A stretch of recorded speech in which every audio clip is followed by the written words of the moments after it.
They've killed more than 170 people in our state already this year. Alcohol-related crashes. Tonight, WNCN is continuing our in-depth look at the DWI problem in our state, and we want to know who's keeping tabs on those cases once they go to court. Our investigative reporter Jonathan Rodriguez shows us what our team uncovered.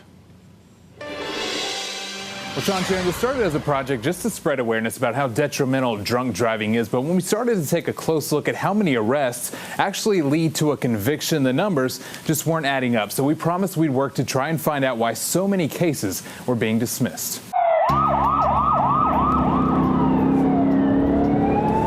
Drive over the limit and you're under arrest. Night after night, law enforcement officers take people into custody for driving while impaired, but it doesn't end here. He said, "I've had too much to drink. I should not be driving." Everyone gets their day in court, and it's here that WNCN Investigates found a shockingly inconsistent number of DWI cases being thrown out. The state average for DWI dismissals is about 21%. Some counties like Durham and Wake are below that average, but in Vance, Granville, Lee, and Harnett, nearly half of all DWIs are being dismissed. It certainly is a red flag that requires somebody to explain something. And with such a discrepancy between dismissal rates, it begged the question, why? So we started at the top. Vernon Stewart is the district attorney for Lee and Harnett counties. We tried several times to ask him why Harnett had the highest dismissal rate in the state, but he turned down all of our requests for on-camera interviews. So we kept digging and found the next key to this story. A simple document required by state law that says prosecutors have to give detailed reasoning anytime they dismiss a DWI case. It was more to create a transparency for dismissals that up until that point had been shrouded in mystery.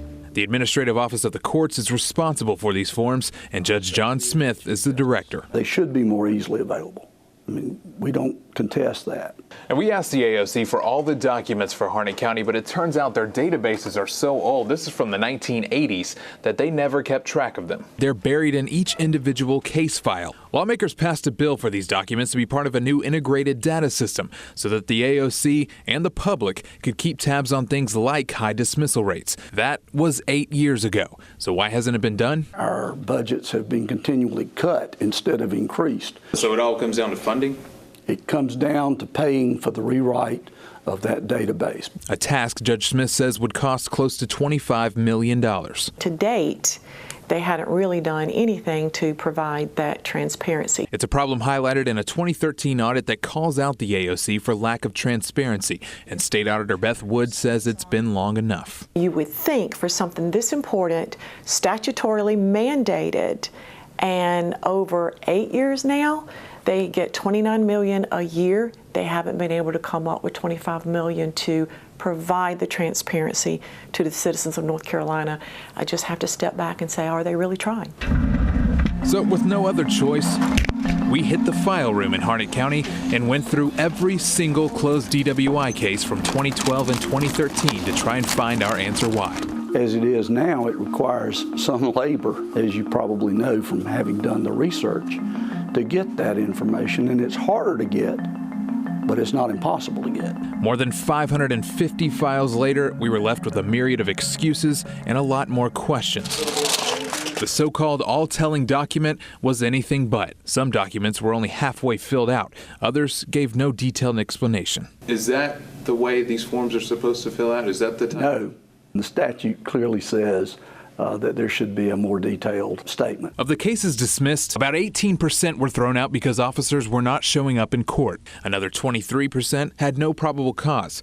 Cases are getting dismissed because prosecutors aren't able to prove impairment, even when the drivers were above the legal limit. Like this one, the file says the driver blew a .16, but because the officers didn't show up, the case was dismissed. That driver had 2 previous DWIs. And this one that was thrown out because of unavailable witnesses. The file says this driver was nearly 3 times over the legal limit. Who's looking at these forms? Who's checking to make sure that these reasons are valid?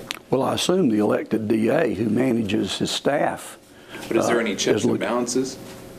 Do you mean is the AOC going out and looking? No, we do not. I believe it is their responsibility to look at these dismissal rates and look into why some are not a little higher, but a lot higher than the state's average. We have a situation in a county that has the highest dismissal rate in the state, a DA who doesn't want to talk about it even though he is an elected official, and numbers that aren't consistent with the statewide dismissal rate. Yeah. So when is it an opportunity for the AOC to step in?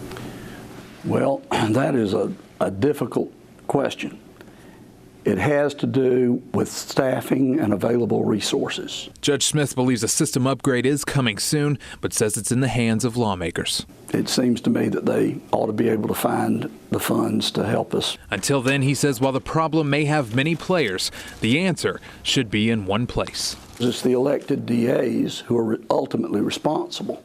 Now, on Friday, District Attorney Stewart again declined to go on camera, but did agree to give us a statement saying, quote, "My office takes seriously our role in the prosecution of all criminal cases, including DWI offenses. WNCN's efforts and inquiries are certainly appreciated and have given us cause to look into our existing policies and procedures to make changes as necessary." Now, he also says his biggest challenge is a lack of funding and that they're understaffed. We have all of his comments on our website, WNCN.com.